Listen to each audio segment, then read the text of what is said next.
नमस्कार दोस्तों, आज हम एक नया टॉपिक लेके आए हैं मल्टीपल्स यानी कि अपवर्त, जिसको गुणज भी कहते हैं। आइए समझते हैं क्या है ये सब।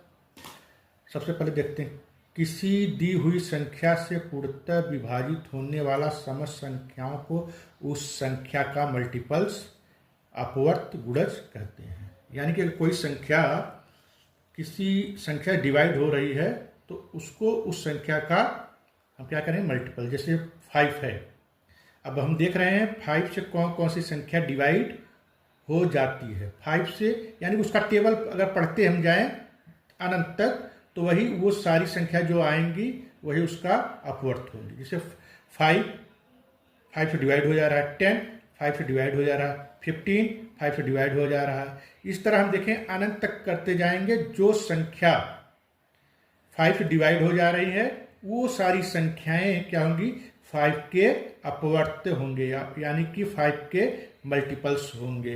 इसी तरह हम 8 का टेबल पढ़ते जाएं, कहाँ तक, अनंत तक पढ़ते जाएंगे।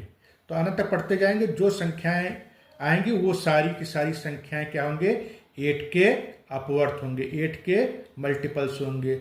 8, 16, 24, 32, 40, ये सब सारी संख्याएं हम देख रहे हैं कि 8 से डिवाइड हो रही हैं। इसका मतलब ये सब 8 के मल्टीपल्स हैं। इसी तरह 24 के देखेंगे, 24, 48, 72, 96, 122, आगे बढ़ते जाएंगे कहाँ तक, इन्फानाइट तक।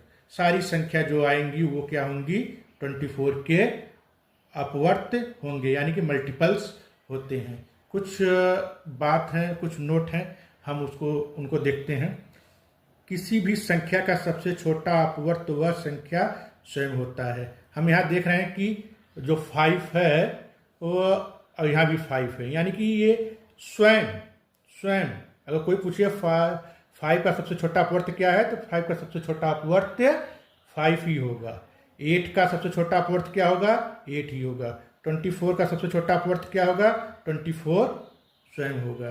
किसी भी संख्या के अनंत अपवर्त होते हैं, क्योंकि अपवर्त अनंत होते हैं इसलिए हम सबसे बड़ी अपवर्त ज्ञात नहीं कर सकते हैं। कोई पूछे भैया इस संख्या का सबसे बड़ा अपवर्त क्या होगा, तो हम उसको ज्ञात नहीं कर सकते, बता नहीं पाएंगे। सबसे छोटा बता देंगे लेकिन सबसे बड़ी नहीं। हम आपके लिए कुछ प्रश्न छोड़ के जा रहे हैं, आप इनको हल करने की कोशिश करिएगा, और तब तक हम अगले वीडियो की तैयारी करेंगे।